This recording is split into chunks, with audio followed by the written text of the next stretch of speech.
a sua Bíblia no livro de Eclesiastes, no capítulo 10. Eclesiastes, capítulo 10, versículo 5.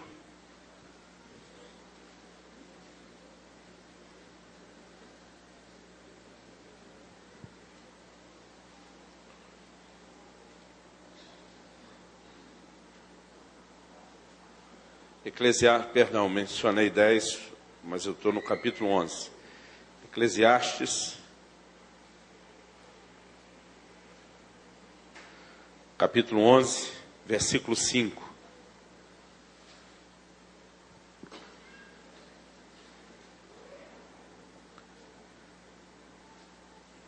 Vira para o irmão ao seu lado, faz a melhor cara de crente que você conseguir, com aquele ar bem profético.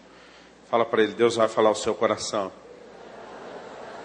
Fala para ele, papai vai te pegar de jeito. Para não fazer acepção de pessoas, vira para o outro irmão, fala para ele também. Deus vai falar ao seu coração.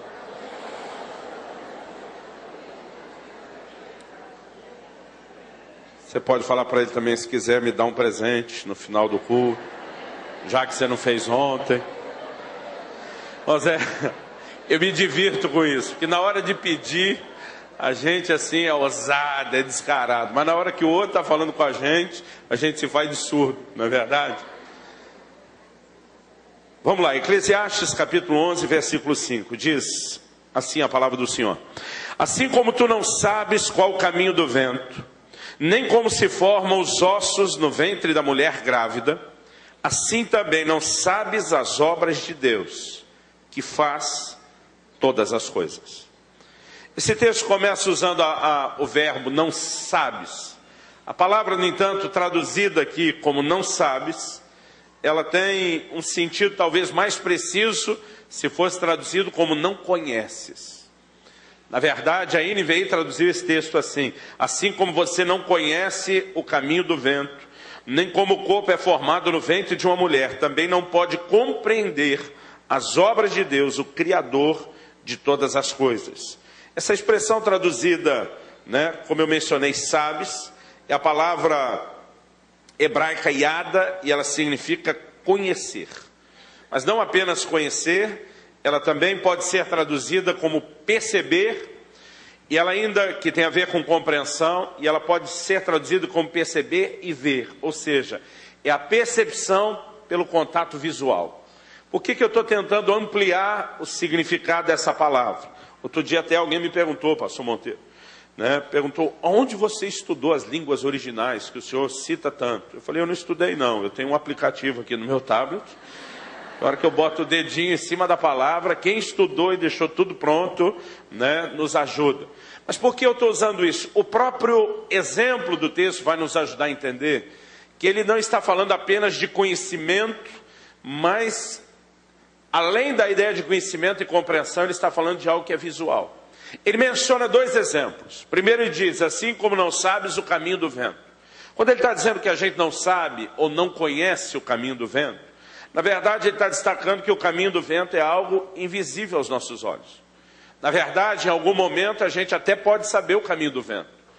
Quando você sente o vento soprando no rosto, você sabe em que direção ele está soprando. Quando você olha para uma árvore e vê a copa da árvore balançando, de acordo com a direção em que as folhas estão balançando, a gente sabe, o vento está soprando para lá. O que a gente não sabe, como diz o ditado antigo, é onde é que o vento faz a curva.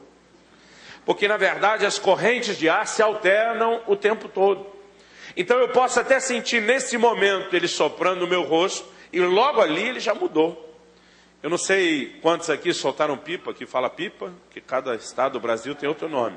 Mas quem já soltou, empinou pipa, chame como quiser, sabe, de repente você está com a pipa para um lado e de repente o vento vira quase que ao contrário.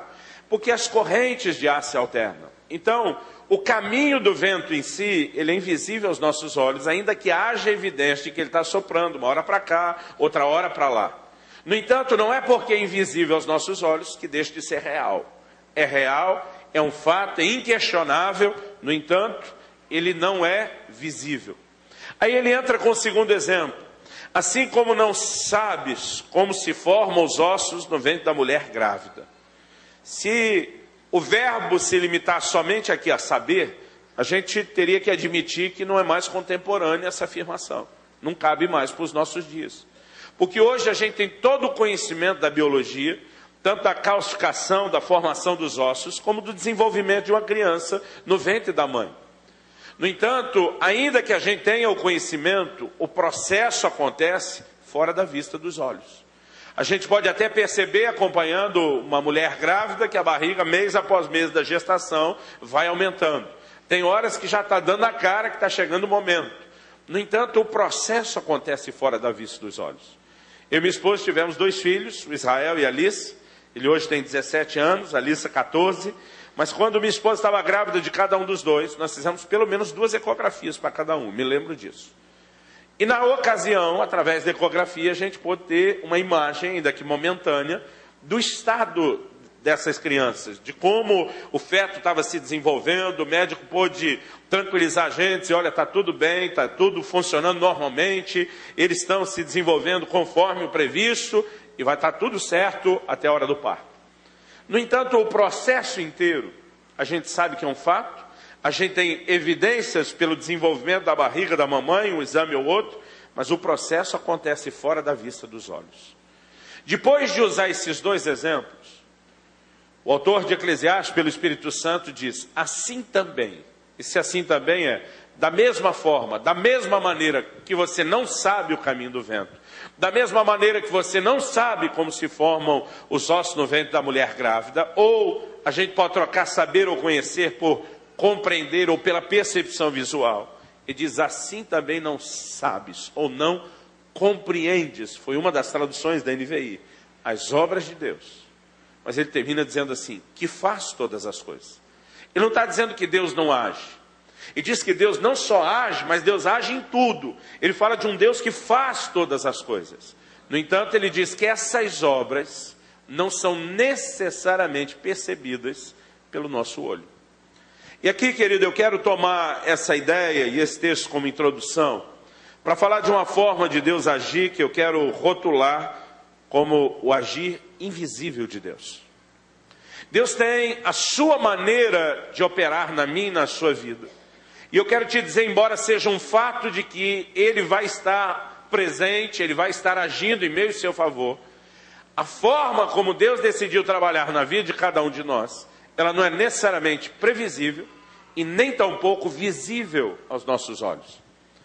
Eu tenho visto muita gente hoje em dia agindo em relação a Deus de uma forma que às vezes me assusta. Outro dia um irmão, estava conversando com ele, estava desabafando, e ele falou para mim, já coloquei Deus na parede. Eu falei, você o quê? Já coloquei Deus na parede. Falei que se ele não me responder essa oração em tanto tempo, eu falei, você o quê? Você vira as costas e vai para o inferno? Falei, qual o seu poder de ameaça que você tem contra Deus? Ele falou, não foi inteligente isso, né? Falei, não foi não. Porque hoje em dia, querido, o ensino da fé, eu creio que é importantíssimo, que nos leve a conectar num Deus que de fato age. No entanto, nós nos demos ao direito de tentar determinar como é que Deus age, quando isso na verdade não é previsível. Não só não é previsível, como nem sempre será visível. Enquanto Deus está agindo, eu e você nem sempre vamos ver qual é o processo. No entanto, assim como o vento, não importa se o caminho está alternando, e a gente não consiga acompanhar com os nossos olhos qual é o caminho do vento, nós sabemos que é certo que ele vai continuar soprando e vai cumprir o seu propósito. Assim como quando a criança está desenvolvendo, ainda que a gente não veja os detalhes de cada etapa, a gente sabe que no final, aquilo estará concluído na hora certa, no momento certo. Da mesma maneira em relação ao agir de Deus, eu e você podemos não entender com clareza a maneira como Deus decidiu agir, mas nós podemos ter certeza, Ele vai fazer aquilo que prometeu fazer. No entanto, como e quando Ele fará, é o que a gente não pode dizer com certeza.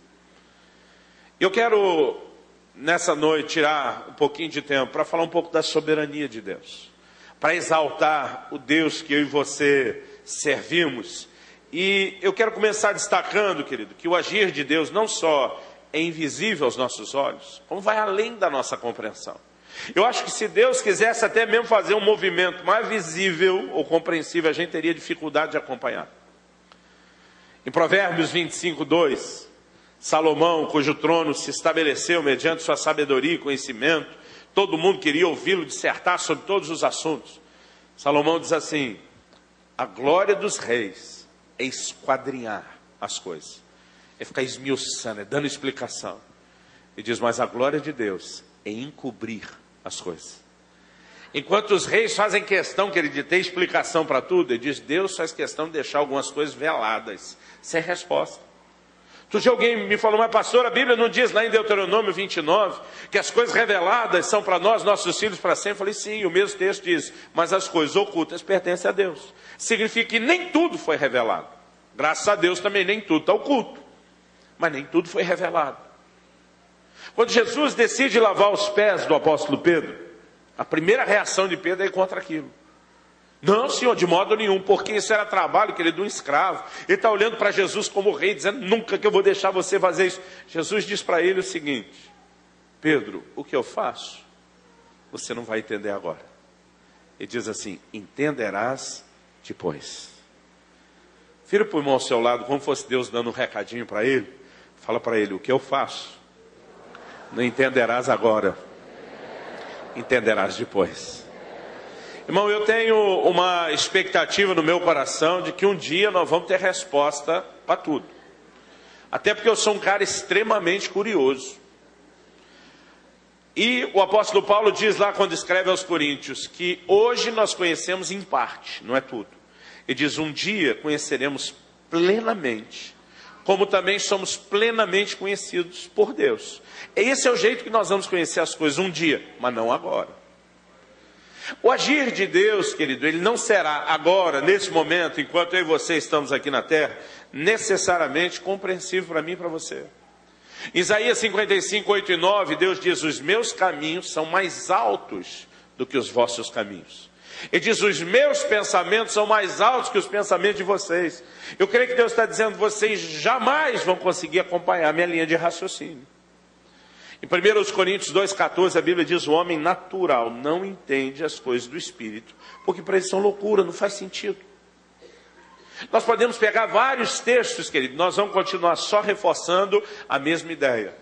Deus tem uma forma de pensar, de planejar, que a gente não consegue acompanhar. Deus tem uma forma de agir que não é necessariamente visível aos nossos olhos. E o agir dele, querido, está além da nossa compreensão.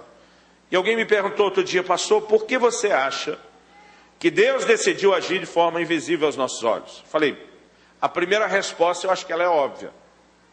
A Bíblia diz, o justo viverá da sua fé. O que é a fé?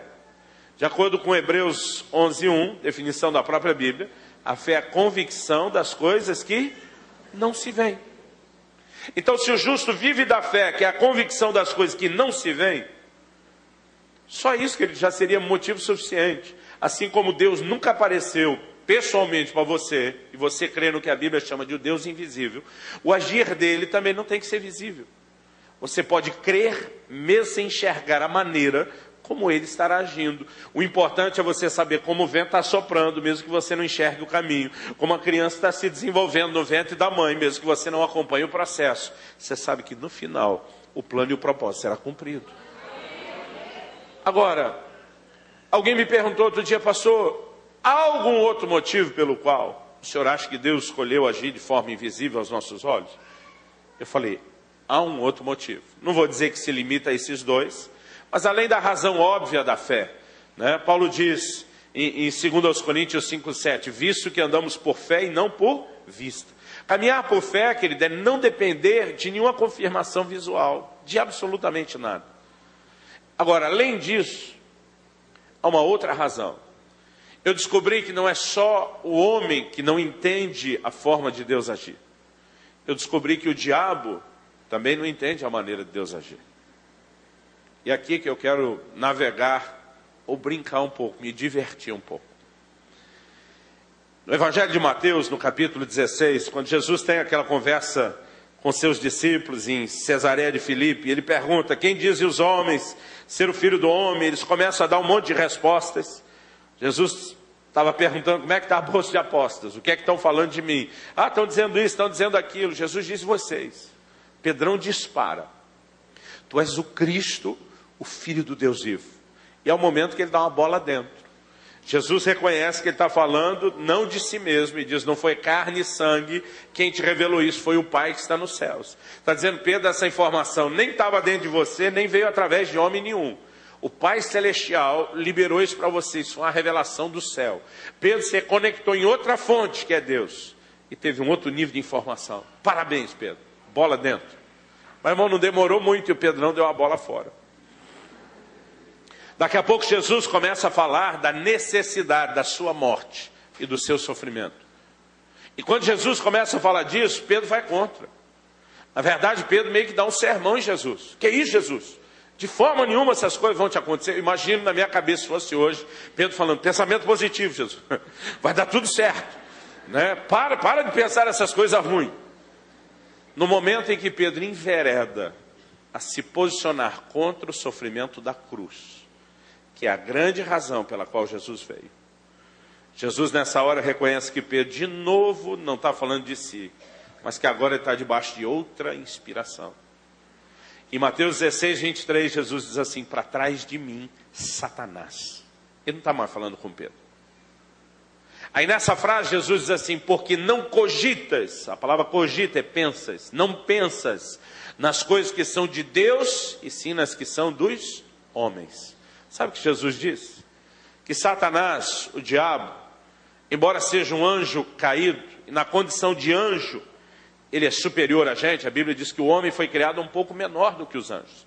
Os anjos têm capacidade de fazer coisas que eu e você não temos. Aparece, a Bíblia fala de um só, né, derrubando 185 mil soldados do exército assírio. Foi um strike. Eles têm capacidade que nós não temos. O diabo, nessa condição de anjo, ele tem uma mente superior à nossa. A Bíblia destaca a sua sabedoria e fala que por ocasião da sua queda, a sabedoria se corrompeu, não que ele perdeu. Ela agora é canalizada para o mal, ela está corrompida, mas ainda é sabedoria. A Bíblia fala a respeito dos seus ardis, das suas artimanhas. O próprio Paulo diz, nós não ignoramos seus ardis, as suas maquinações. Então, a Bíblia mostra, querido, uma mente, vamos dizer assim, privilegiada, num alto nível acima da nossa. No entanto, a maneira de processar e funcionar é a mesma que a nossa. Jesus disse, você não pensa igual a Deus, você pensa igual ao homem. Ou seja, você não tem a capacidade, Deus está dizendo para Satanás, de acompanhar a mente de Deus, o caminho de Deus, os processos de Deus. Você, assim como o homem, não entende o agir de Deus. Deus está dizendo para o diabo, você também não. Aliás, essa mesma cruz que Satanás no início está inspirando Pedro para falar contra, lá na frente ele entra em Judas para levar Jesus para a mesma cruz. Eu não sei você, mas o diabo me parece estar um pouquinho perdido, meio que bipolar no seu comportamento. Uma hora ele está contra, outra hora ele está a favor, porque ele não consegue entender o que é que está por trás disso. E sabe o que aconteceu, querido? A Bíblia diz em Efésios, vamos ler esse texto antes de eu explicar o que eu quero pôr. Porque se você não lê o texto, você pode achar que isso não está na Bíblia. Efésios capítulo 3, versículos do 8 até o 10.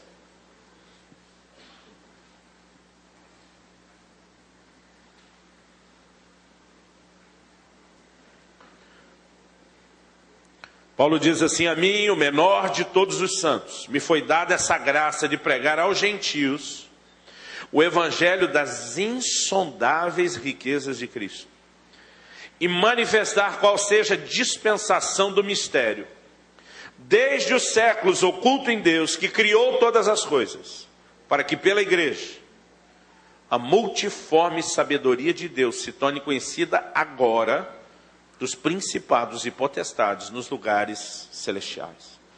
Paulo está dizendo que quando Deus levantou a igreja, e aqui ele está falando da pregação aos gentios, a igreja dos gentios.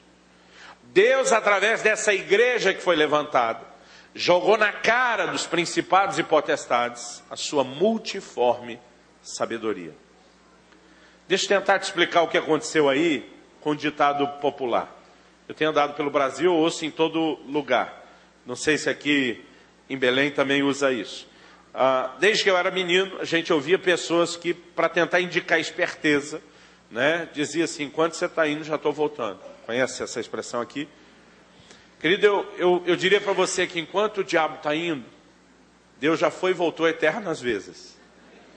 O diabo jamais vai conseguir acompanhar os movimentos de Deus, ou sequer fazer frente para valer. Deus de vez em quando tem algumas surpresas, e Ele joga na cara do cão, do reino das trevas, chama você como quiser, né? Uma afirmação mais teológica, os principados e potestades, né? Ou outro dia um irmão falou para mim: pastor, isso é coisa do Caborja. Falei: o quê? O cão. Falei: meu Deus, cada dia vocês inventam um nome novo, né? Mas o diabo, querido, ele não consegue ser páreo ou fazer frente. E de vez em quando eu jogo na cara do reino das trevas o quê? A multiforme sabedoria de Deus. A Bíblia não fala só da sabedoria de Deus, mas fala de uma sabedoria que tem muitas formas. Ou seja, Deus não é previsível. Não adianta, querido, você tentar colocar Deus dentro de uma caixinha, Ele não cabe. Ele não só é o Deus eterno, criador e sustentador de todas as coisas, mas é um Deus de multiforme sabedoria. A sabedoria dele tem tantas formas, e a verdade é que a gente não consegue acompanhar. Mas eu quero te dizer, nem Satanás consegue. Eu vi uma frase na minha adolescência que me impactou e eu guardei ela até hoje. Eu vi isso da boca da missionária, da irmã Valnice Milhomens. Ela diz: assim como nós armamos ratoeiras para pegar ratos, Deus tem sataneiras para pegar Satanás. E quando a igreja foi levantada, o que está sendo dito aqui é o quê, querido? Que Deus armou uma sataneira, em outras palavras. Deus fez com que o diabo, querido, fosse numa direção que ele não fazia ideia, que ao tentar se opor ao plano de Deus, na verdade, ele acabou contribuindo com o plano e o propósito de Deus. A segunda coisa que eu quero falar aqui, depois de dizer que a gente não entende a maneira de Deus agir, nem o diabo, é que o diabo, por não entender a maneira de Deus agir, ele acaba caindo em algumas arapucas. E o diabo acaba trabalhando para Deus. O diabo, cuja meta, querido, é odiar e destruir tudo que Deus tem e faz. Ele muitas vezes, por não entender a forma de Deus, achando que vai se opor, ele ainda acaba ajudando. É irônico. Eu diria quase sarcástico. Mas Deus consegue fazer isso com o reino das trevas. Irmão, vamos pensar junto quando ele diz, quando a igreja foi levantada. Em primeiro lugar, antes de falar da igreja, vamos falar de Jesus. Eu disse que os evangelhos mencionam que o próprio Satanás entrou em Judas. Irmão, é difícil você ver a Bíblia dizendo que o próprio Satanás entrou em alguém. Ele normalmente terceiriza, tem quem faça isso.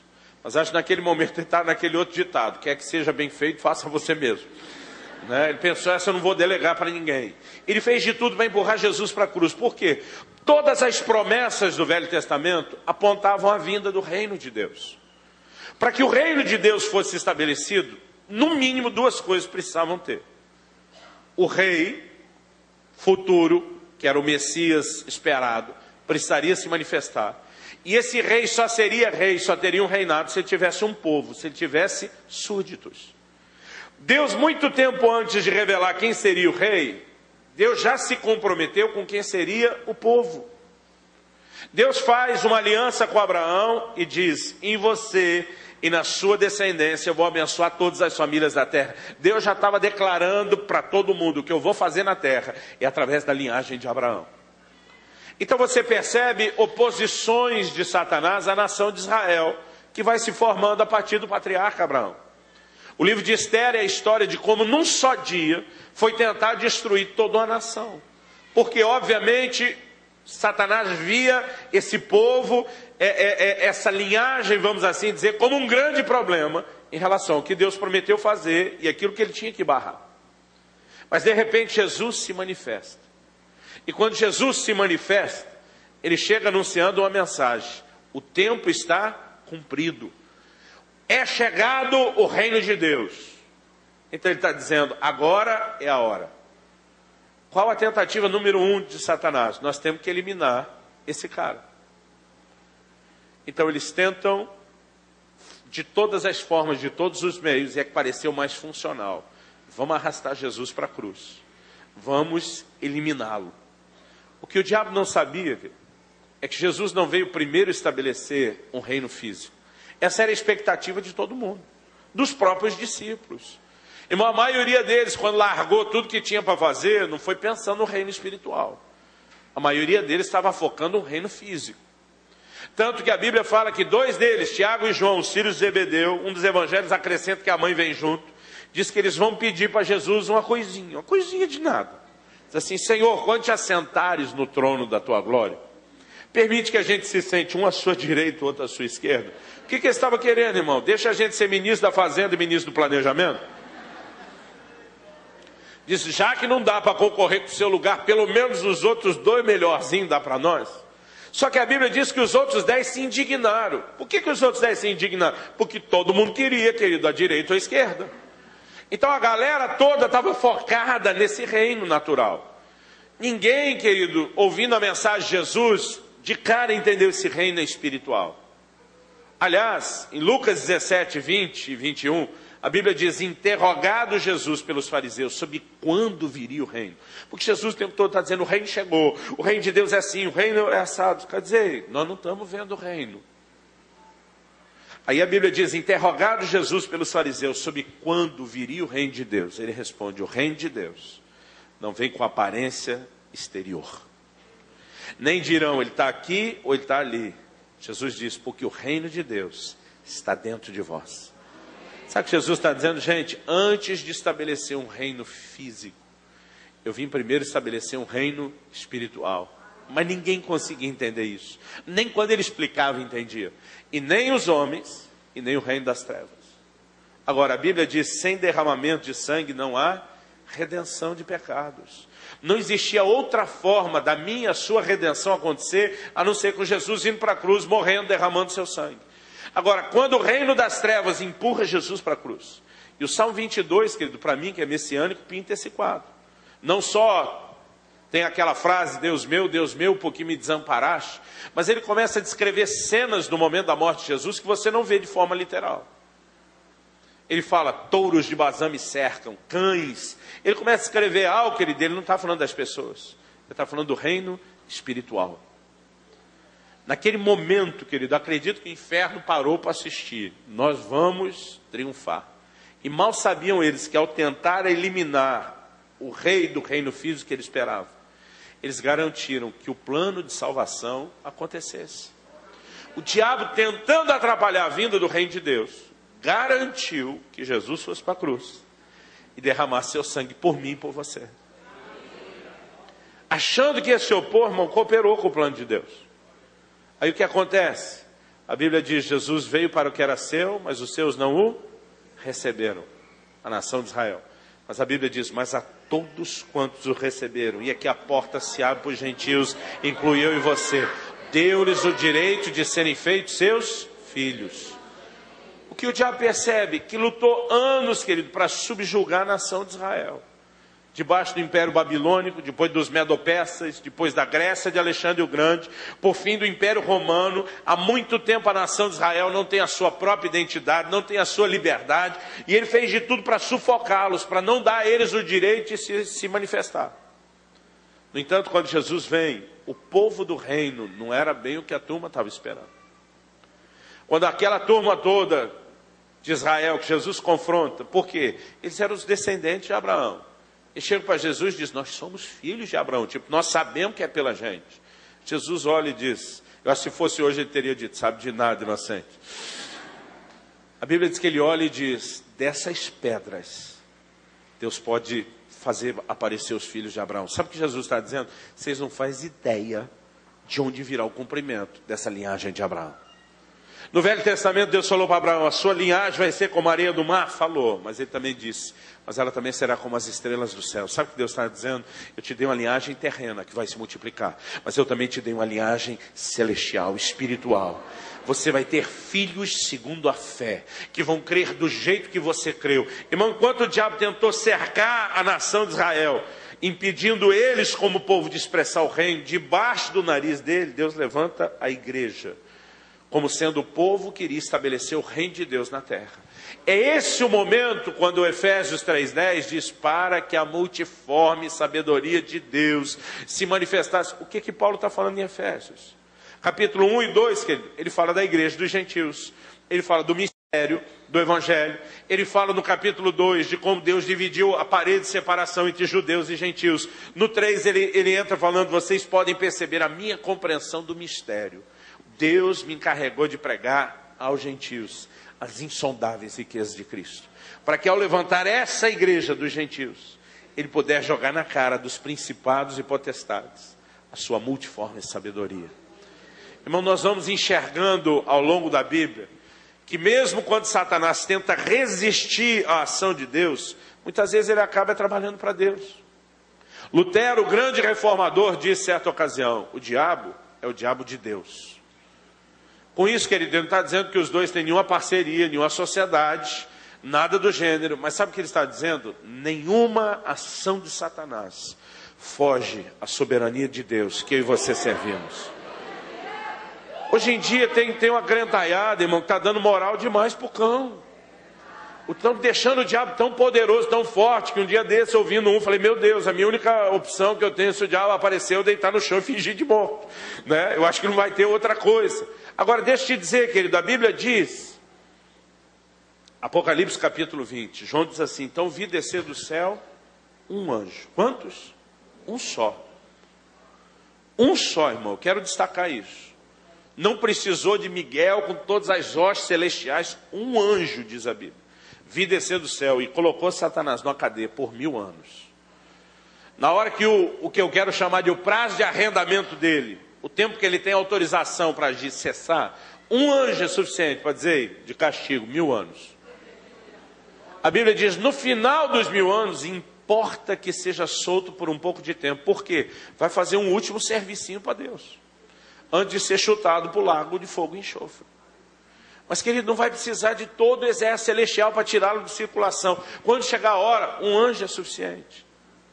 O diabo, disse alguém, é como um cachorro na coleira. Ele só vai até onde o tamanho da corrente permite. Ele não pode ir além. Sabe por que eu estou dizendo isso, querido? Não é porque a gente deve ignorar a ação do inimigo. Paulo diz, nós não ignoramos seus ardis. Eu não estou tentando levar isso para outro extremo. Mas a igreja de hoje em dia tem se tornado fragilizada em relação à visão da soberania de Deus. Quando o diabo percebeu que o povo do reino não era a nação de Israel segundo a carne, era o Israel de Deus, a igreja dos gentios, ele vira o canhão contra a igreja. Atos capítulo 8 diz que uma grande perseguição se levantou contra a igreja. A ponto da Bíblia dizer todos, exceto os apóstolos, todos, não sobrou um crente, irmão, para contar a história. Todo mundo fugiu. E nós estamos falando de uma igreja de milhares de pessoas. Agora, por que essa perseguição veio tão violenta? Porque agora o diabo entende, reconhece quem é o instrumento que Deus está usando, ele entende o reino espiritual sendo estabelecido e diz, agora nós temos que parar a igreja, porque o problema é a igreja. O rei do reino, ele tentou matar, não conseguiu, ressuscitou vitorioso, estabeleceu o reino espiritual, agora ele decide, vai lutar contra o povo. Quando ele vira o canhão contra a igreja, o que é que aconteceu? Em Atos 1:8, Jesus tinha dito, recebereis poder ao descer sobre vós o Espírito Santo, sereis minhas testemunhas onde? Jesus disse, tanto em Jerusalém como Judéia, Samaria, até os confins da terra. Ele não falou nem primeiro, querido. Normalmente a gente diz, primeiro aqui, depois lá. Não, ele diz, tanto aqui como lá. O que ele está dizendo? Eu espero que vocês testemunhem de mim, não só aqui, mas em toda a terra. Irmão, o máximo que a igreja fez em Jerusalém, no meio de todo o avivamento depois de Pentecostes, foi tocar a Judéia. E mais gente vindo da Judéia do que eles vindo para a Judéia. Samaria, confins da terra, nada disso. Mas em Atos capítulo 8 diz que quando sobreveio grande perseguição à igreja, os crentes começaram a fugir para salvar o couro. Ninguém tinha nenhum grande projeto missionário, só quiseram fugir da perseguição. Mas a Bíblia diz, espalhou a crentalhada para todo canto, fugindo da perseguição. Só que a Bíblia diz agora, por onde eles vão passando, eles começam a pregar o Evangelho. Você sabe quem foi o primeiro agente missionário da história da igreja? O diabo. Quando tentou destruir a igreja de Jerusalém, ele conseguiu semear o Evangelho para tudo quanto é canto. Irmão, deixa eu te dizer, o diabo, por não entender a soberania de Deus, mesmo nas suas tentativas de resistência, ele acaba trabalhando para Deus. Não estou dizendo, irmão, que ele está convertido. Não estou dizendo que tem nenhuma sociedade firmada, mesmo na tentativa de se opor, porque ele não entende a maneira de Deus agir. Ele muitas vezes acaba trabalhando para Deus. Isso me leva, querido, a um assunto que eu quero mexer aqui. Obviamente o tempo não permite que a gente se estenda. Mas durante muito tempo eu tive dificuldade para lidar com o que eu quero chamar aqui de permissões divinas para ações satânicas. Irmão, tinha coisa que eu lia na Bíblia que eu dizia, não, isso não podia estar aí, não podia estar aí. Por exemplo, Paulo escrevendo aos Tessalonicenses, diz, irmãos, eu tentei ir e estar convosco, não uma nem duas vezes, então quer dizer, pelo menos 3. Aí diz assim, mas Satanás não me permitiu. Eu quando lia isso, dizia, Paulo, não dá moral pro cão, não dá moral pro cão. Mesmo se foi ele que não deixou, não precisa falar para ninguém. É lógico que isso me incomodava. Os estudiosos dizem que Lutero, por ocasião da reforma, queria tirar o livro de Tiago da Bíblia. Porque ele veio pregando a mensagem da salvação pela fé e não por obras. E aí quando ele batia lá, Tiago falando, me mostra tua fé que eu te mostro minhas obras, ele não gostava, ele queria tirar. Porque parecia para ele, naquele momento, uma contradição. Irmão, durante muito tempo teve um livro da Bíblia que me incomodou, mas não era o de Tiago, era o de Jó. Porque Jó, querido, fala da história de alguém que foi ferido pelo inimigo, de uma forma como nenhum de nós gostaria de ser, com a permissão de Deus. Eu durante muito tempo tentei defender Deus. Adaptei uma doutrina que já existia, responsabilizando Jó por tudo. Afinal de contas, em Jó 3,25, ele diz, aquilo que eu temia me sobreveio, o que eu receava me aconteceu. Eu falei, pronto, foi o medo de Jó. Aliás, o medo é uma espécie de fé ao contrário. É a convicção de que algo ruim vai acontecer. O medo não é bom, querido, essa porta não deve ser deixada aberta. Então eu pegava, gente, está aqui, ó. Os filhos dele iam para um banquete, ele nem sabia se pecou, por medo de pecar, já sacrificava. Ele estava o tempo todo com medo, foi Jó. Jó foi o responsável, ele abriu a porta do medo. Um dia uma pessoa me chamou e disse, Luciano, me ajuda a entender melhor essa sua exposição de Jó. Já que você é um homem assim, muito sábio, foi me dando corda, só para eu me enforcar. Me ajuda a entender, porque aqui em Jó, capítulo 1, versículo 10, Deus fala para o diabo assim, viste meu servo Jó? Aí disse ela, palavras de Deus, não há ninguém justo e irrepreensível como ele. Aí eu só queria entender como é que o cara que Deus chamou de irrepreensível, que não tem do que ser repreendido, como é que você fez ele virar esse vilão e esse bandido? Falei para essa pessoa, pois é, acabou a minha doutrina. Irmão, se Jó tivesse dado brecha para o diabo, e isso é algo que pode acontecer com a gente, tanto que a Bíblia diz, não deis lugar ao diabo, o diabo não dependeria da permissão de Deus. Quando Deus diz, viste meu servo Jó, não há ninguém justo e repreensível como ele na terra, versículo 9, no 10 diz assim, resposta do cão, também, isso na tradução da Bíblia, na linguagem de hoje, o pastor Luciano Subirá, a minha, diz também, se abençoou o cara, e o texto diz assim, e o cercaste com uma sebe, com um muro. Ele diz, lá dentro do muro, você derramou sua bênção e levantou a proteção para eu não acabar com a festa. O diabo diz para Deus, deixa eu passar esse muro, que eu não tenho poder de passar, e nós vamos ver se ele continua te adorando. Irmão, se o Jó já tivesse aberto a porta, ou a brecha no muro, ele tinha que pedir permissão para Deus. Você imagina, você pecou, irmão, fez uma burrada espiritual, escancarou as portas, e está lá tudo aberto, e o diabo ficou olhando e disse para Deus, e aí, posso passar a porta aberta ou não? É lógico que se estivesse aberta, ele já podia. Deus disse para Satanás, você pode tocar as coisas que ele tem, mas não pode tocar nele. Então toda a investida inicial de Satanás não envolve Jó, envolve a família e os bens. Na segunda Deus diz, pode tocar o corpo, mas não pode tirar a vida. Deus está dizendo até onde pode ir.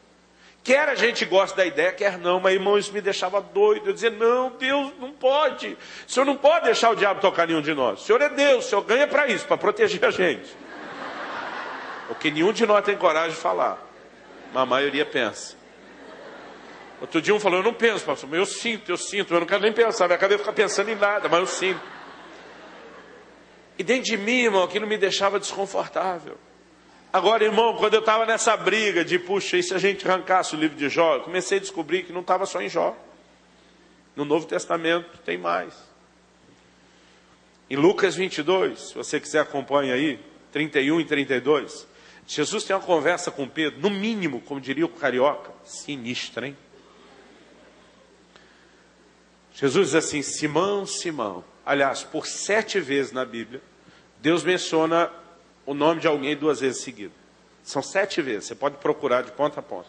Nas 7, o que vai ser abordado é algum tipo de crise. Eu acho que se Pedro já tivesse esse entendimento, só de Jesus falar Simão, Simão, já ia gelar a espinha dele. Meu Deus! Aí Jesus diz assim: o diabo pediu para peneirar vocês, como se peneira o trigo. Irmão, você imagina que conversa esquisita. Imagina você no lugar de Pedro, você está andando com Jesus na praia, qualquer lugar. E no meio dessa conversa, Jesus diz: pois é, eu fico imaginando para mim, pois é, Luciano, o diabo pediu para passar a peneira no seu estudo e ver o que é que sobra. Hã? Eu já me imaginaria, conversa é essa, Jesus? Talvez já me imaginaria dizendo: você está de brincadeira, né, Jesus? Pegadinha, né? Imagino Jesus só olhando para o lado, para cima, assobiando. Aí Pedro diz: Jesus, nem brinca, fala alguma coisa. Se posiciona aí, Jesus. Como é que terminou essa conversa? Aí Jesus olha bem no olho de Pedro e diz: mas eu roguei por você. O Senhor me defendeu para não acontecer? Não, Pedro, eu roguei por ti, para que a tua fé não desfaleça. Sabe o que Jesus está dizendo? Peneira autorizada. A peneira vai comer solta, Pedro. Mas isso não significa que eu estou abandonando você. Eu estou intercedendo por você, Pedro, para que a sua fé não desfaleça nesse processo. E eu imagino Jesus dizendo assim: digo mais. Quando te converteres, fortalece os teus irmãos. Sabe o que Jesus está dizendo, Pedro? Eu deixei a peneira comer solto, sabe por quê? A tentativa de Satanás de ver o que é que sobra, quem é que sobra entre vocês, vai terminar de um outro jeito. Você vai balançar, Pedro, mas não vai cair. Sua fé não vai desfalecer. E no final dessa, você sai melhor do que entrou. E eu vou usar essa sua saída melhor do que a entrada, para que você fortaleça os seus irmãos. Como é que terminou a história de Jó? Jó diz: antes eu te conhecia, só de ouvir falar, mas agora os meus olhos te veem. Termina com Jó dizendo: bem sei que tudo podes, meu amado. Ele diz: nenhum dos teus planos é frustrado. Sabe o que ele está dizendo? Nenhum cão vai frustrar os teus planos. Irmão, há algo que eu e você precisamos entender. Apocalipse capítulo 2, versículo 10, carta à igreja de Esmirna. Agora vamos tentar contextualizar. Eu gosto de ler a Bíblia tentando me colocar lá dentro. Vamos imaginar que em vez de carta para 7 igrejas da Ásia, fosse cartas às 7 igrejas do Pará. Belém, Ananindeua, Castanhal, Santarém. Acho que acabou a cidade que eu... Não. Marabá, Carajó ou Carajá? Não, Marajó é a ilha, mas tem Carajás. Falta uma, gente. É essa aí. Qualquer que seja. Agora imagina uma carta personalizada para cada igreja. Agora imagina que o contexto aqui de Belém não é todas as igrejas que tem. Vamos imaginar que foi só isso aqui, ó. Aí vem uma carta aos irmãos se reúnem em Belém, ou a IBMA. Irmão, você imagina que se João não veio pessoalmente, alguém vem dizendo: irmãos, o próprio apóstolo João, que andou ao lado do Senhor, reclinava a cabeça no peito dele, escreveu uma carta que um anjo comunicou a ele a mensagem da parte de Jesus para nós. Não fico imaginando a expectativa do povo, acho que não ia nem respirar. O que é que Jesus tem para falar para nós? Aí em Apocalipse 2,10 ele diz assim: o diabo há de se levantar contra vocês. Irmão, imagina se fosse hoje, a maioria de nós. Só que a carta não continua assim: mas você deve repreendê-lo em nome de Jesus. A carta não diz: usa a autoridade do crente. A carta não diz: ore e jejue. Eu não estou falando contra essas coisas, eu creio em tudo isso. Na carta o Senhor só diz assim: ser fiel até a morte. e dar-te-ei a coroa da vida.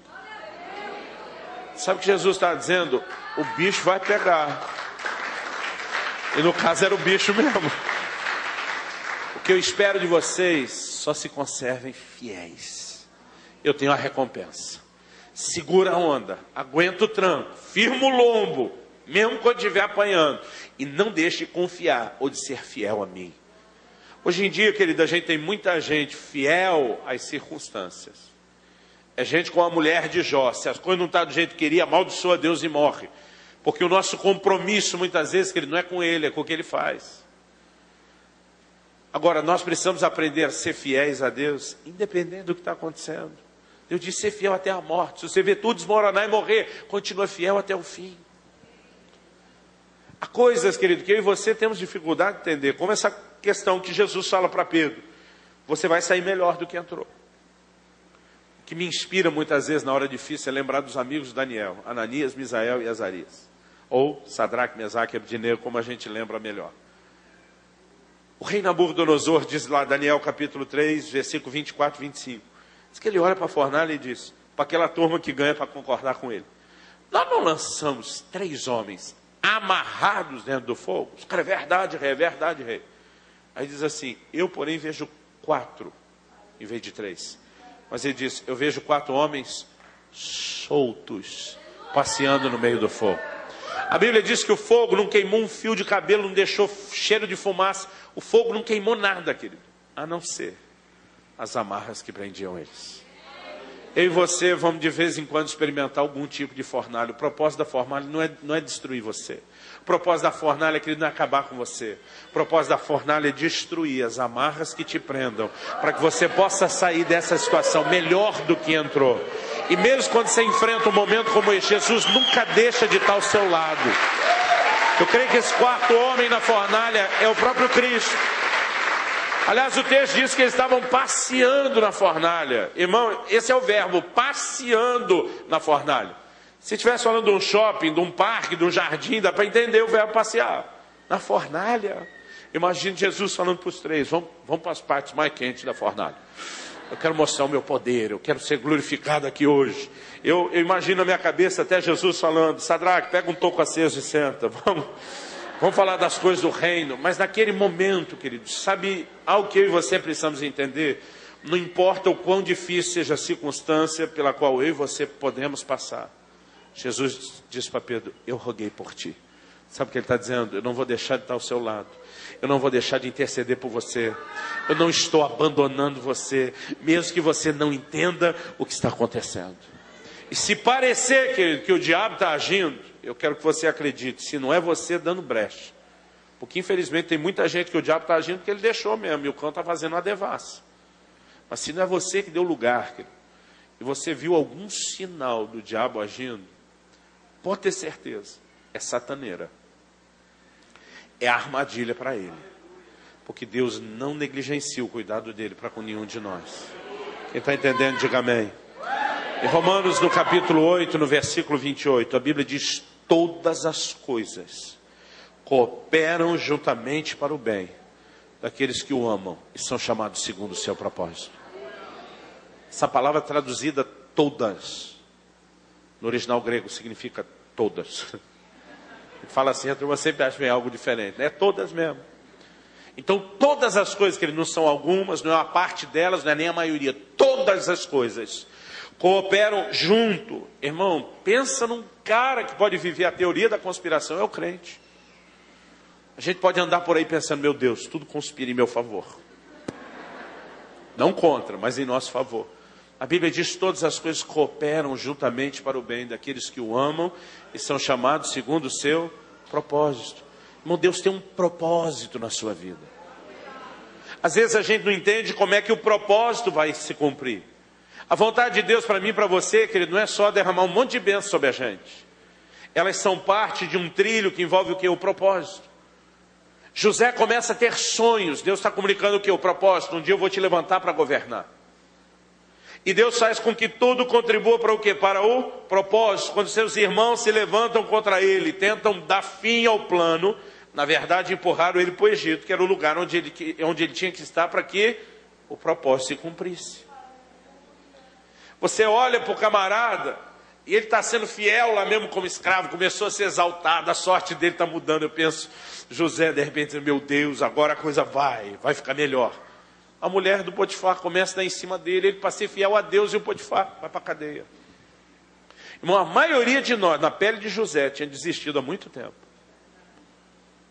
Mas sabe o que eu gosto em José, irmão? Cada momento que ele está passando é um ensaio para o lugar onde ele vai chegar. Deus disse que eu vou ser líder, Deus disse que eu vou ser governante.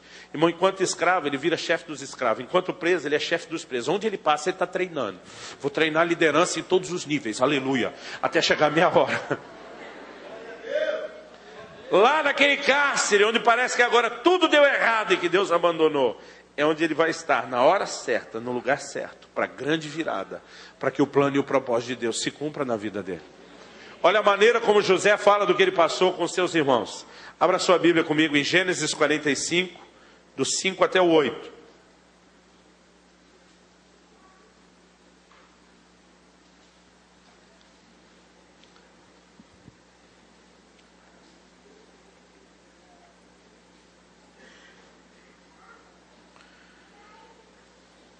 Gênesis 45,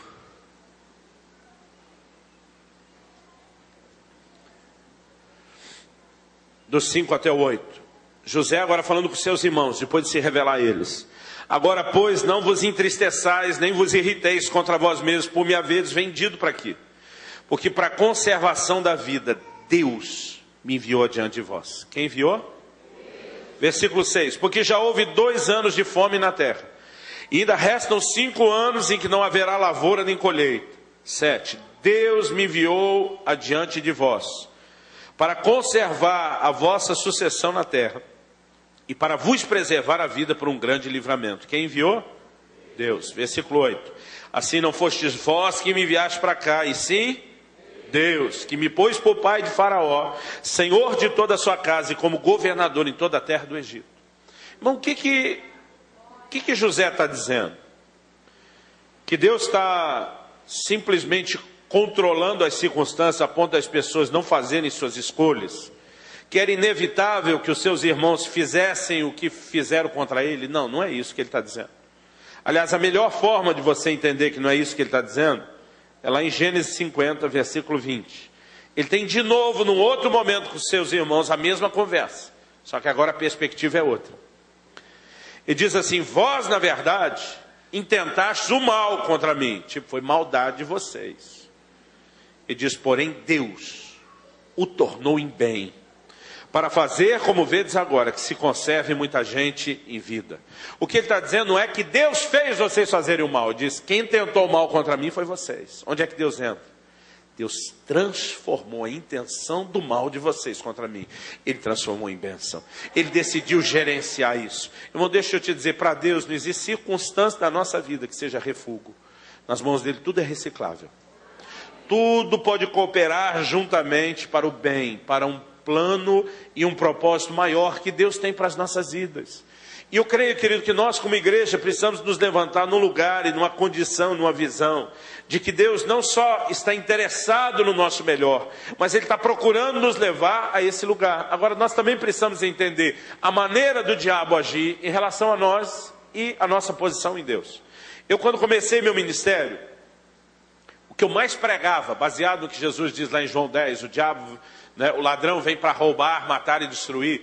Eu pregava e dizia, o diabo quer roubar a sua saúde, o diabo quer roubar a sua família, o diabo quer roubar o seu dinheiro. Irmão, eu descobri que não é isso que ele quer roubar. O diabo está se lixando para o seu saldo bancário. Aliás, para alguns não servirem a Deus, o que ele faz é dar dinheiro. Então o problema dele não é com quanto dinheiro a pessoa tem na conta. O que o diabo quer roubar, querido, é a sua fé, é a sua relação com Deus, é a sua comunhão com Deus. Só que o diabo sabe que você está no lugar mais seguro do mundo, que é o colo de Deus. Jesus diz, minhas ovelhas, ninguém pode arrancar daqui. Irmão, não tem cão, não tem capeta, não tem força que te tire desse colo. Paulo escreve aos Romanos, e de uma forma bonita, ele diz, quem nos separará do amor de Deus? Ele diz, nem a morte, nem a vida, nem anjo, nem principado, nem potestade. Ele diz, nada pode nos separar do amor de Deus. Agora, por outro lado, o diabo sabe que Deus não faz de você um refém desse colo. E não te abraça lá, dizendo, não te largo nunca, você é um prisioneiro desse lugar, você não sai daqui. Você pode usar a sua vontade a hora que você quiser. E você pode escolher descer desse colo. E dizer, eu não vou ficar aqui. Então, onde o diabo trabalha? O diabo trabalha com engano. Tentando usar circunstâncias que a gente não entende para jogar a gente contra Deus. Tanto que a seta, irmã, mais velha desse mundo, que ele usa na cabeça de todo crente. Se Deus te amasse, você não estaria passando por isso. Se você de fato fosse importante para Deus, isso não estaria acontecendo. Se Deus se importasse, você já teria vencido isso. E o problema é que muitos de nós não entendemos que quando ele mexe nas finanças, na saúde, na família, isso não é o fim. Isso é o meio que ele usa para tentar chegar ao fim. O fim é nos separar de Deus. Ele sabe que Deus não vai largar a gente nunca. E enquanto a gente entende quem é Deus, a gente também não abre mão dele. Ele só tem uma arma: nos enganar, sugerir que Deus não se importa, que Deus abandonou, para que a gente se ofenda e saia do lugar de proteção. Então todas as circunstâncias que nos pressionam para questionar o quê? A fidelidade de Deus. Mas nós precisamos entender que a fé se apoia no caráter de Deus. Paulo diz, eu sei em quem eu tenho crido. Ele diz, eu conheço essa pessoa em quem eu estou liberando a minha fé. É um Deus, querido, que não pode mentir. É um Deus que não pode negar-se a si mesmo. É um Deus que diz, mesmo quando você não é fiel, eu sou. O que ele está dizendo, eu jamais vou deixar de ser um Deus fiel. Lutero disse certa ocasião, não sei por quais caminhos Deus me conduz, mas ele diz, eu conheço bem o meu guia. Ele diz, o que eu preciso não é conhecer o caminho, é o meu guia, quem está me conduzindo. Eu posso confiar que ele vai me levar a esse lugar. Por que eu estou pregando isso tudo, querido? Em agosto de 1993, eu quero saber quem me dá mais 10 minutos, só 10. 10, 20, 30, 40, 50, ok. Não, acho que 10 resolve. No dia 23 de agosto de 1993, então já foram 22 anos, eu estava no melhor momento do meu ministério. Estava na época no ministério itinerante, junto com outro pastor, com quem eu servia. E a gente vinha experimentando assim, mover de curas e milagres. Isso foi abrindo muitas portas. Eu com 19 anos de idade, que já cheguei a pregar em ginásio cheio. A coisa começou muito cedo. E quando começou 93, eu tinha agenda assim para o ano todo. 94, no início de 93, a gente não abriu o ano seguinte, porque era só para atender os convites do exterior. A coisa estava bombando. Eu pensei, meu Deus, tudo que eu criei, orei e jejuei agora vai. E no meio desse mover tremendo de Deus, eu tive um acidente de carro, que me deixou muito confuso, muito confuso. Por quê? Depois desse acidente, eu lembro que eu entrei num momento de muito questionamento com Deus. Eu sobrevivi de uma forma milagrosa. Fui parar numa UTI, fiquei 2 dias de observação, tive traumatismo craniano, botaram uns pinos de platina na minha mão, tiveram que reconstruir minha pálpebra, dor esquerda, mas me recuperei bem. Todo mundo olhava, até os médicos, enfermeiros, diziam, cara, alguém lá em cima vela por você, seu santo é forte, aquela conversa de quem não conhece a Deus. Mas os crentes chegavam e diziam, cara, nós vimos o carro caiu numa ribanceira. Cara, é milagre, você está vindo. Quando todo mundo ficava falando é milagre, dentro de mim eu pensava, milagre por milagre, já que Deus ia fazer um, por que esperou me arrebentar lá embaixo para depois dizer eu te salvei? Mas sabe por que é que não arrumou o carro lá em cima na estrada? Irmão, em vez de ficar feliz de estar vivo, ter sido guardado, eu ficava questionando, não é por que aconteceu? Como que esse carro saiu da estrada? A gente não bateu em ninguém bateu na gente, depois descobrimos pela perícia, foi uma aquaplanagem. Né? Mas eu ficava naquela, eu dizia, isso é coisa do cão. Só pode ser coisa do cão, tentar matar a gente, parar o ministério quando nós estamos no auge. Mas eu dizia para Deus, Deus, o diabo só pode tocar com permissão. Ou minha. Por isso que a Bíblia diz que a gente não deve dar lugar ao diabo. Quando eu e você pecamos, quebrando princípios, nós estamos dando autorização ao reino das trevas. Falei para Deus, ou minha ou sua. Um dos dois tem que dar permissão. Eu dizia para Deus, nós dois sabemos que não fui eu. Eu cheguei a falar para ele, eu apelo para o Supremo Tribunal Celestial, recorro em última instância, o senhor sabe que não fui eu. Apesar dos amigos da onça, estilo os amigos de Jó, ficar dizendo, deve ter pecado, deve ter feito alguma coisa errada. Um irmão chegou a me perguntar, pastor Monteiro, vocês oraram antes de viajar? Eu falei para ele, a gente não orava só antes de viajar, Na hora do acidente, já fazia 6 horas que a gente estava orando sem parar dentro do carro, irmão. Eu garanto que não foi falta de oração. Nossas viagens eram uma reunião de oração ambulante. Onde o carro estava todo mundo lá falando em língua, orando, clamando, buscando a Deus. E aquilo eu ficava tentando entender. Mas sabe o que é pior? Eu dizia, Deus, fala comigo, fala comigo. E eu parava para escutar. Nada.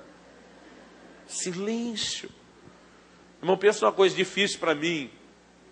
É a falta de explicação. É você querer falar com alguém, alguém ficar em silêncio. Eu casei com uma mulher muito meiga. Graças a Deus ela não é barraqueira como eu. É muito meiga. Mas no início do casamento cheguei a falar para ela, se você me ama, briga comigo. Casei, eu falava um negócio que dependendo do tom, ela dizia, não, é melhor não falar. Eu dizia, não falar é o que tem de pior. Eu dizia, fala alguma coisa. Irmão, eu queria dizer, Deus responde. Nada. Durante 1 ano e pouco, nenhuma resposta. Irmão, eu fiquei no meio de uma crise que eu não tenho tempo para descrever. Escrevi um livro inteiro sobre isso. Mas passou 1 ano e 3 meses. E esse acidente trouxe uma reviravolta na minha vida. Por quê? Enquanto estava naquele estado na UTI, o outro pastor, que para não dizer que saiu sem um arranhão, que eu falava, isso aí saiu sem um arranhão. Não, ele falou, arranhei a mão. Na hora de sair pelo vidro quebrado do carro, que ficou de lado, tombado, ele disse que ele arranhou a mão no vidro quebrado. Então ele falou, tem um arranhão. E os irmãos falavam, acho que é os seus anjos que estavam dormindo, porque você se lascou inteiro, o outro saiu sem nada. E aquilo me doía, querido, porque eu dizia, Deus, me ajuda a entender nada. Silêncio, silêncio. Eu me deixei vencer pelo silêncio, porque obviamente não ia deixar de servir a Deus, mas aquele negócio engolir seco. Eu um dia falei, eu desisto de tentar ter uma resposta, talvez um dia na eternidade vai ter. Mas quando chegou o dia, esse acidente trouxe uma reviravolta. A gente parou as viagens. Nessa parada de 2, 3 meses para recuperar, nós começamos a dar assistência a uma igreja que tinha começado. Sentimos de Deus de ir para lá. Na verdade, foi lá que eu comecei a pastorear, foi lá que aconteceu a história que eu contei ontem. E depois de 1 ano e pouco, já ali à frente da igreja, junto com outros pastores, é que nós somos ordenados e reconhecidos. E quando chegou esse dia, esse momento, da nossa ordenação, os pastores estavam ministrando sobre a gente, começaram a liberar palavras proféticas sobre a vida da gente. 2 deles já tinham ministrado, as palavras proféticas estavam sendo assim, muito precisas, muito profundas. Mas quando veio o terceiro, irmão, que foi para acabar. Porque ele puxou assim os segredos do coração, aquelas coisas que era só eu e Deus sabia, no nível mais profundo. E eu fiquei muito impressionado com a maneira como Deus usou a vida dele. Aí fui conversar com ele depois. Falei, cara, eu nunca vi alguém profetizar do jeito que você profetizou. Eu nunca vi isso na minha vida. Ele falou, não, eu não profetizei. Eu falei, como não? E se aquilo não é profecia, o quê? Ele falou, não, eu profetizei. Eu falei, então me ajuda a entender. Ele falou, Luciano, na hora que eu botei a mão na sua cabeça para orar por você, eu tive uma visão do anjo de Deus em pé do seu lado.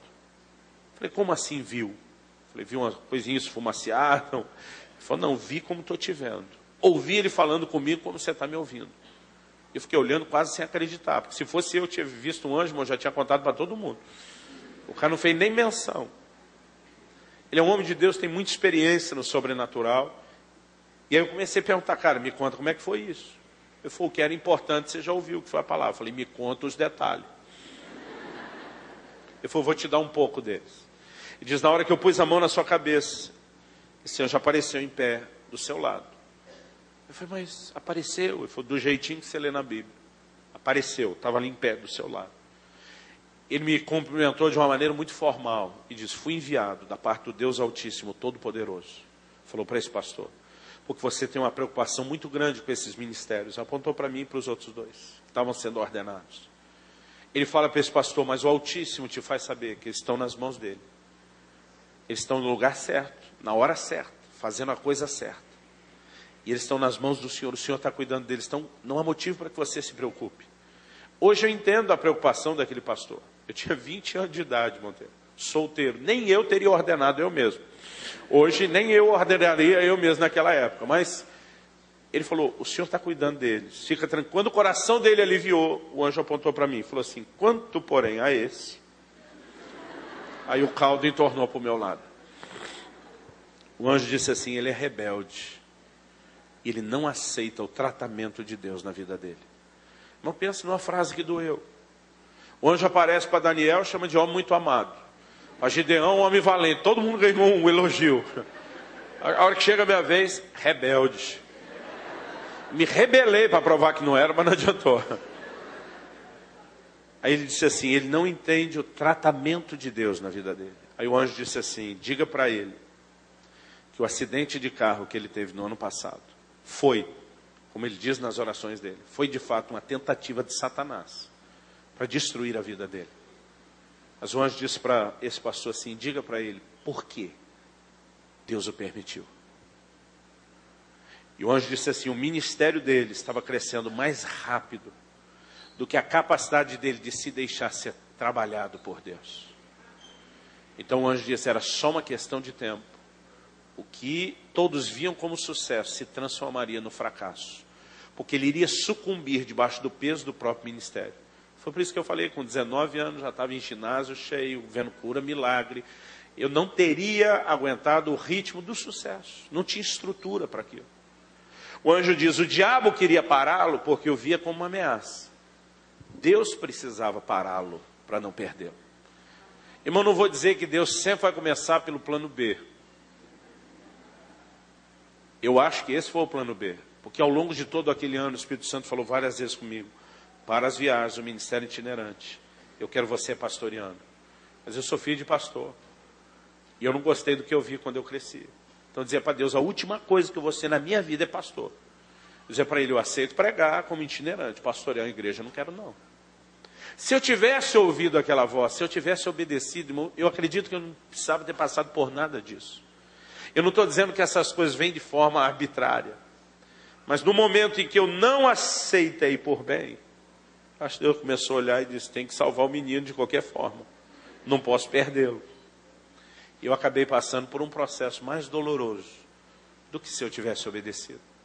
Mas ainda assim, o que ficou claro para mim aquele dia? O anjo disse, o diabo queria pará-lo, porque o via como uma ameaça. Irmão, se o diabo fosse onisciente, e ele não é, ele estaria enxergando as coisas como Deus. Ele estaria olhando e dizendo, ele não tem estrutura mesmo para o ministério, vai sucumbir. Então ele só tinha dado corda para eu me enforcar. Mas deixa eu te dizer algo, querido, o diabo não é onisciente, ele não conhece tudo. Só Deus é onisciente. O diabo não sabe de todas as coisas como Deus sabe. E ele naquele momento olha, ele está doido para parar meu ministério. Em algum momento, eu não sei se ele pediu a permissão, se Deus ofereceu, isso, pode tocar no carro. O anjo disse, a permissão foi dada para tocar no carro, mas não para tirar a sua vida. Quando o diabo teve permissão para tocar no carro, acho que foi que nem urubu na carníssima, foi com tudo, diz, é nós, é agora. E a única coisa que ele conseguiu, querido, não foi destruir meu ministério. Foi quando eu saí do prumo, foi me ajudar a corrigir. Hoje, quando eu olho para trás, é irônico, é sarcástico, mas eu gosto de dizer isso. Eu digo, o diabo foi uma bênção na minha vida. Porque o miserável, irmão, achando que iria me destruir, e tendo a permissão do Deus que não me quer destruído, a única coisa que ele conseguiu foi cooperar com o plano de Deus, para que eu voltasse a me alinhar no plano e no propósito de Deus. O anjo apontou para mim naquele momento e disse, nos próximos anos, Deus vai tratar profundamente com ele, até que chegue a hora em que ele vai ser liberado novamente, para correr não só o Brasil todo, mas as nações. Mas agora não é a hora. Hoje eu olho para trás, irmão, eu sinto vergonha. Sabe por quê? Porque naquele ano de crise eu ficava questionando Deus, a justiça de Deus, o cuidado de Deus, a fidelidade de Deus. Enquanto estava esperneando, questionando isso tudo, eu recebo uma explicação só um ano depois. Tenta imaginar minha cara de tacho, de vergonha. De Deus mostrar, na verdade, tudo isso foi justamente porque eu me importo com você. Porque eu me preocupo com você. Foi a partir dessa experiência que Deus começou a abrir meus olhos para entender essas coisas nas Escrituras. Mas Ele me disse, eu só te deixei saber o que aconteceu no seu acidente. Ele me disse, porque eu quero que você use isso como uma ilustração para encorajar a minha igreja a confiar em mim, mesmo quando eles não entendem. Deus me disse, você vai passar por outras circunstâncias que você não vai entender, e eu não vou te explicar. Ele disse, o que você precisa é simplesmente confiar em mim. Você não precisa entender o que está acontecendo. Você não precisa saber o que eu estou fazendo, nem como eu estou fazendo. Você só precisa de uma certeza. Aquilo que eu falei, eu vou fazer. Eu vou estar sempre agindo, mesmo quando você não enxergar. Eu queria que você virasse para o irmão ao seu lado e falasse para ele, assim como não sabes o caminho do vento, nem como se formam os ossos no ventre da mulher grávida. Olha bem no olho dele, fala para ele, assim também não sabes as obras de Deus, que faz todas as coisas.